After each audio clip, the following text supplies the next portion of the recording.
Madame la présidente, madame la ministre, madame la présidente des affaires économiques, messieurs les rapporteurs, chers collègues, enfin nous y voilà. Malgré l'enlisement qu'a connu ce projet de loi, je tiens à saluer le travail remarquable des rapporteurs qui ont su transformer un texte initialement peu engageant en une véritable promesse d'avenir pour nos agriculteurs. Tous nos débats dans cet hémicycle devront s'articuler autour de deux notions fondamentales lorsqu'il s'agit d'agriculture: la compétitivité et la souveraineté. Ce n'est qu'en renforçant ces deux piliers de notre agriculture que nous pourrons ensuite répondre aux défis de l'attractivité et de l'adaptation au changement climatique. L'agriculture française est belle et reconnue dans le monde entier. Pourtant, le constat est sans appel, notre agriculture décline, nous marchons bel et bien sur la tête. La ferme France perd des parts de marché à l'international, tandis que sa production, que l'on a voulu monter en gamme, devient de plus en plus l'apanage d'une minorité de Français aisés.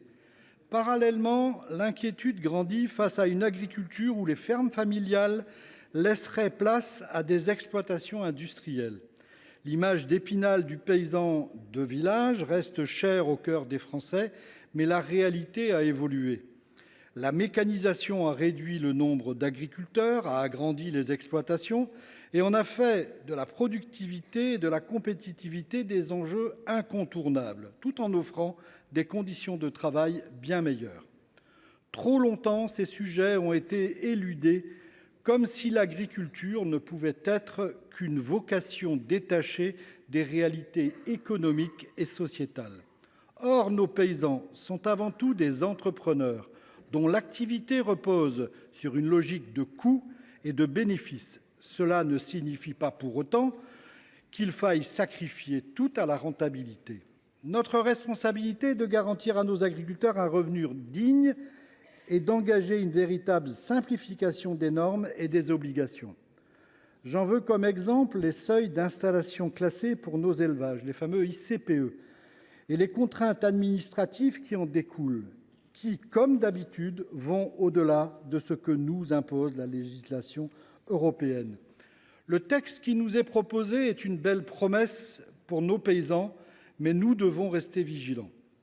Le titre 1 érige la souveraineté alimentaire au rang d'intérêt fondamental de la nation et consacre l'agriculture d'intérêt général majeur. Néanmoins, cet article n'est que bavardage s'il ne vient pas concrètement renforcer la protection des agriculteurs face aux trop nombreuses attaques qu'ils subissent.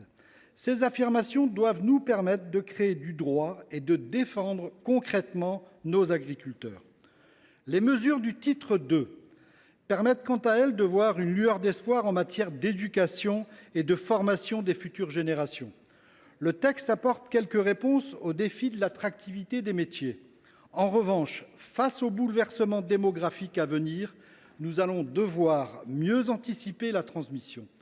Le sujet du foncier, véritable marronnier, devra à cet effet être au cœur des discussions à venir.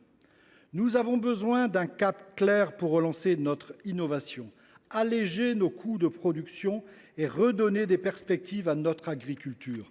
Une véritable loi d'orientation, en somme.